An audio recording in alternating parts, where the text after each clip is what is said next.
కొత్త బట్టలేసి మంచి జోరు మీద ఉన్నావు కదా మరి. ఏ ఆగా మిత్రమా, ఇలా విద్యుత్ తీగలకి దగ్గరగా పనిచేయడం చాలా ప్రమాదకరం. అందున అజాగ్రత్తగా ఫోన్లో మాట్లాడుతూ పనిచేయడం ఇంకా ప్రమాదకరం. ఏది? నాకే ప్రమాదం జరగలేదే. జరగలేదా? అయితే చూడు.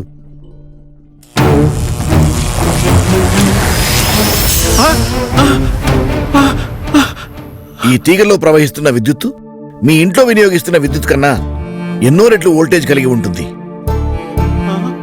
ఈ ఇనుప పైపు పొరపాటున ఆ తీగలకి తగిలితే నీ శరీరంలోకి ఆ విద్యుత్తు ప్రవహించి నువ్వు చనిపోయే ప్రమాదం ఉంది. ఇల్లు విద్యుత్ తీగలకి కనీసం 6 అడుగుల దూరంలో ఉండాలి అన్న నిబంధనని పాటించడం చాలా అవసరం. లేకపోతే ఈరోజు కార్మికులకు, రేపు నివసించబోయే మీకు ఇద్దరికీ ప్రమాదకరమే. విద్యుత్ సమస్యల కొరకు టోల్ ఫ్రీ నంబర్ 1912కి డయల్ చేయండి. విద్యుత్తుతో అజాగ్రత్తగా ప్రవర్తించడం మీ ప్రాణాలకే ప్రమాదకరం. అంతేకాదు, మీ మీద ఆధారపడి ఉన్న కుటుంబాలకి తీరని నష్టం. ప్రజా ప్రయోజనార్థం ఏపీఎస్పీడీసీఎల్ వారిచే జారీ చేయబడింది.